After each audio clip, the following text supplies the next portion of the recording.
இந்த அகிலத்தையே அழிக்க தோன்றுகிறது, எரித்து சாம்பலாக்க தோன்றுகிறது. எனது அன்பு புதல்வனை மண்ணில் சாய்த்த பாண்டவர்களே, இவ்வுலகில் எவரும் பிழைக்க கூடாது. அனைவரும் அழிய வேண்டும். அனைவரையும் நான் அழித்து காட்டுவேன்.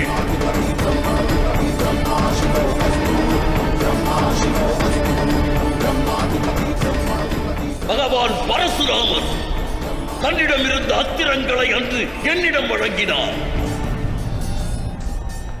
அந்த அஸ்திரங்களை கொண்டு ஒரு சமயம் பரசுராமர் சத்திரிய உலகம் முழுவதையும் 21 முறை அழிக்க வல்லவராய் விளங்கினார். சிந்தனை கெட்டாத அந்தணன் கோபம் வெளிப்படும். துரோணனின் வாயிலாக பரசுராமரின் கோபத்தை காண்பீர்கள்.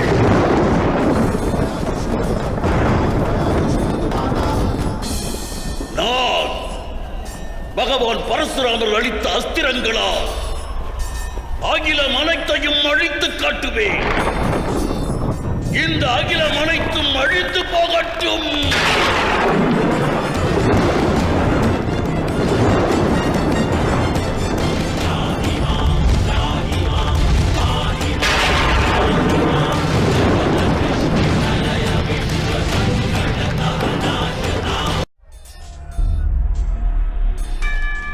விரைந்து அகிலத்தையே அழித்து காட்டுங்கள் குரு துரோணரே.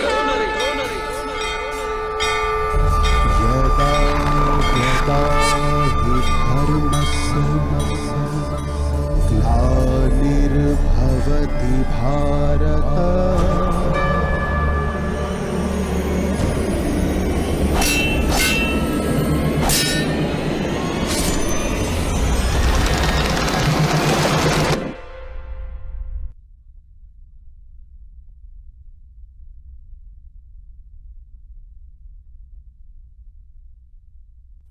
यदा यदा हि धर्मस्य ग्लानिर्भवति भारत अभ्युत्थानमधर्मस्य तदात्मानं सृजाम्यहम्.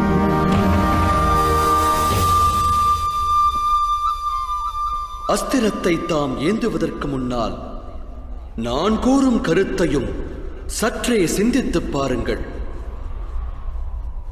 ஒருவேளை தம்மிடத்தில் அஸ்வத்தாமன் என்னும் பெயர் கொண்டு இறந்தது தம்முடைய புதல்வன் அல்ல, ஒரு யானை என்று கூறினால், இனிவுள்ள வாழ்வு உண்மையில் தமக்கு இன்பத்தினை நல்குமா?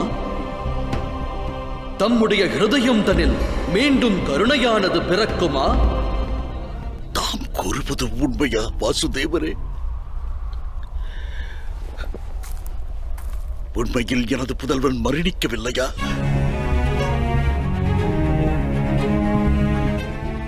ஒருவேளை இன்று தமது புதல்வன் மரணிக்கவில்லை எனில் நாளை மரணிப்பார். பிறந்தவர் அனைவரும் இறக்கத்தான் வேண்டும். ஆனால் வினவப்பட்ட கேள்வி அது அல்ல.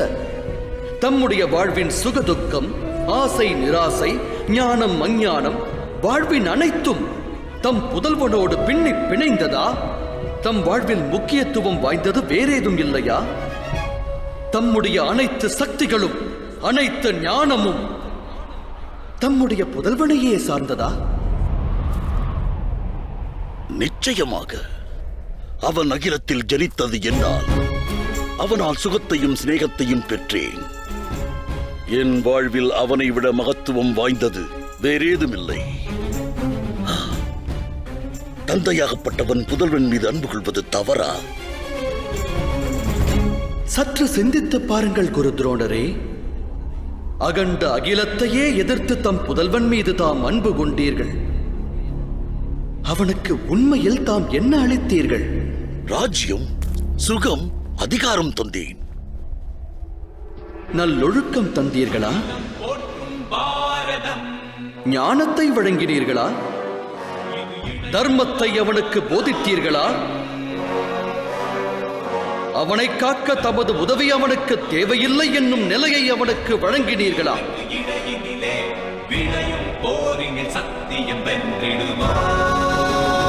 நான் அறிவேன், அர்ஜுனன் மற்றும் கர்ணனுக்கு இணையான மாவீரர்கள் தோன்றவில்லை என்பது உண்மை. ஆனால் தம்மால் தமது புதல்வனுக்கு உச்சிதமான முடிவெடுக்கக்கூடிய ஞானத்தை வழங்க இயலவில்லை. அந்த ஞானத்தை தாம் வழங்கியிருந்தால் இன்று அவன் தர்மத்திற்கு விரோதியாகி இருக்க மாட்டான். தாமும் அதர்மத்தின் தரப்பில் நின்று யுத்தம் புரிந்திருக்க மாட்டீர்கள்.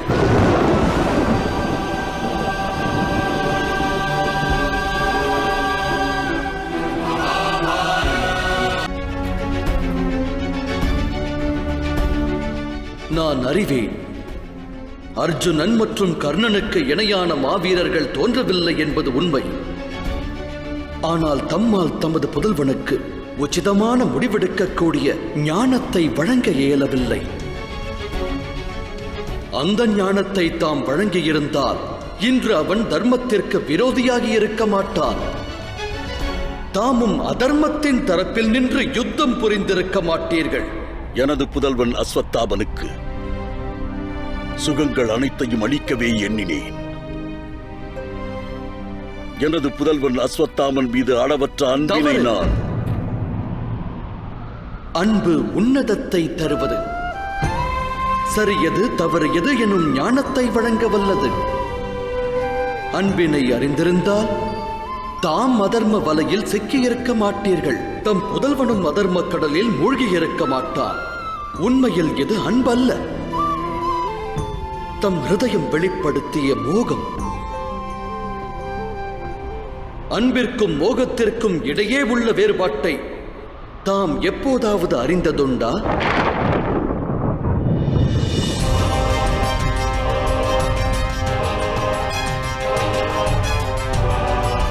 அன்பிலிருந்து தோன்றுவதுதானே மோகம் வாசுதேவா.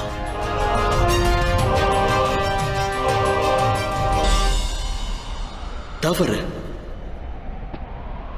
உண்மையில் அன்பு கொடிகொண்ட இதயத்தில் மோகமானது தோன்றுவதில்லை. அன்பெனும் பாவம் கருணையிலிருந்து பிறப்பது, மோகம் அகங்காரத்திலிருந்து பிறக்கிறது. அன்புள்ளமானது எனது புதல்வனுக்கு இறைவன் கிருபையால் அனைத்தும் கிட்டும் என்று கூறும். ஆனால் மோகமானது என் புதல்வனுக்கு நான் அனைத்தையும் வழங்குவேன் என்றுரைக்கும். அன்பின் பாவமானது பொது நலத்திற்கு முக்கியத்துவம் வழங்குவது. ஆனால் மோகமானதோ சுயநலமே முக்கியம் என்றெண்ணுவது. அன்பானது முக்தியை நல்கும் குருதேவா, மோகமானது பேராசையை அளிக்கும். அன்பு தர்மமாகும் குருதேவா, அதோடு மோகம் அதர்மம்.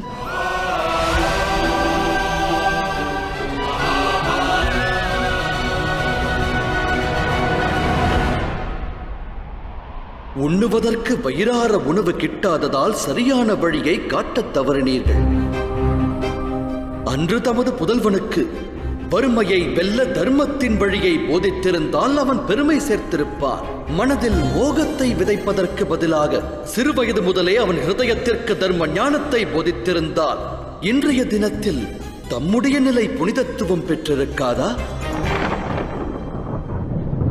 புதல்வன் எதிர்காலத்தை ஒளிமயமாக்க வேண்டும் என்னும் முயற்சியில் தாம் அறியாமலேயே அவனது வருங்காலத்தினை இருள்மயமாக்கினீர்கள். தம் மனதை மோகம் வியாபித்ததால் அவன் வாழ்வை அதர்மம் பாதித்தது. லோபத்தையும் பேராசையையும் அச்சத்தையும் அவன் ஹிருதயத்தில் தாம் விதைத்தீர்கள். துரோணாச்சாரியரே, உண்மையைச் சொன்னால் கொண்டிருந்த மோகம் இன்று வரை குருஸ்தானத்தை தமக்கு வழங்கவில்லை. ஆசான் எனும் ஸ்தானத்தையே தமக்கு நல்கியது.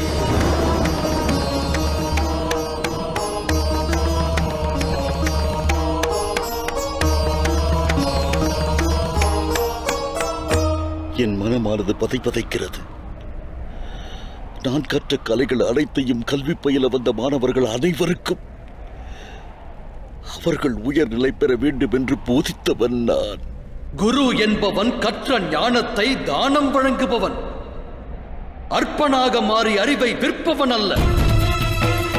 அற்ப எண்ணம் தோன்றுவதால் தான் தாட்சண்யமின்றி குரு தட்சிணை கேட்கத் தோன்றுகிறது. கலையை விற்கும் எண்ணம் எழுகிறது. தாமும் கற்பக விருட்சமான அற்புத கலையை விற்பனை செய்தீர்கள். அளித்த ஞானத்திற்கு பழிவாங்க வேண்டும் என்ற குரு தட்சிணையை வேண்டி தாம் தம்முடைய வாழ்வில் நஞ்சை கலந்ததோடு அல்லாது தஞ்சம் புகுந்த சீடர் நெஞ்சிலும் நஞ்சை விதைத்தீர்கள். இவை அனைத்திற்குமே தம் மனதில் குடிகொண்ட மோகம் அகங்காரமே காரணம். தாம் குரு அல்ல துரோணாச்சாரியரே. எவன் தன் ஹிருதயத்தை அகங்காரம், ஆணவம் மற்றும் பேராசைக்கு உற்றதாக்குகிறானோ அவன் இரு கரங்கள் தர்ம காரியம் செய்ய தகுதியற்றதாகின்றன. ஆகையால் மகரிஷி பரத்வாஜரின் புதல்வரே, கரை புரண்ட வெள்ளத்தில் சிக்கியவனுக்கு எவ்வாறு ஒரு சிறு மரக்கிளை பெரும் ஆறுதலை அளிக்குமோ, அதுபோல் இறுதி கட்டத்திலாவது தர்மத்தின் கிளையை பற்றுங்கள். நல்லதொரு தீர்மானம் எடுக்க இப்போதும் அவகாசம் இருக்கிறது.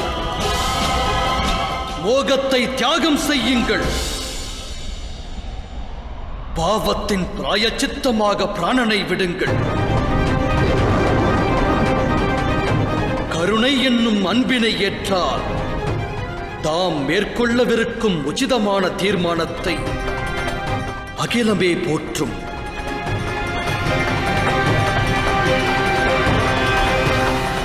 உண்மையை எடுத்துரைத்தீர்கள். அஸ்வத்தாமனுடைய தண்டனைக்கு காரணம் நான் ஆற்றிய பாவங்களே.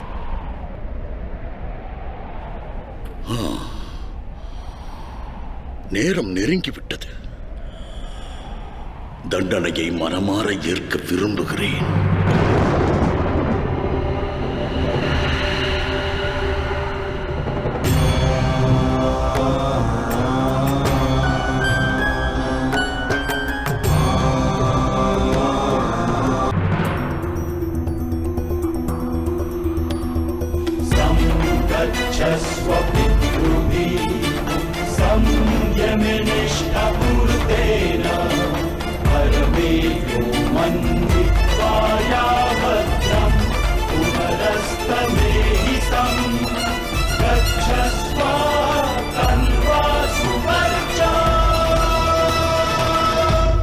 நான் தமது அறிவுரையை ஸ்வீகரிக்கிறேன்.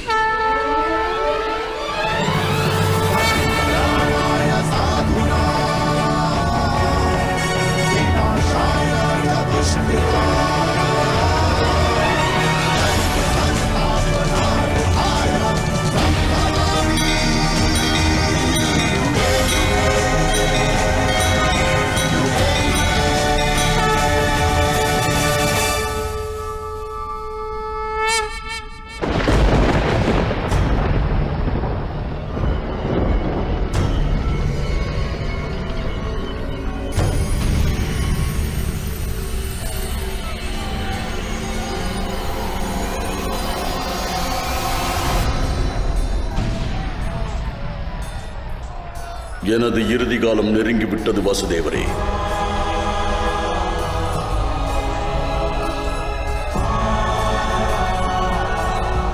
தமக்கு இறுதி மரியாதையை செலுத்தி எனது பிராணனை தியாகம் செய்கிறேன்.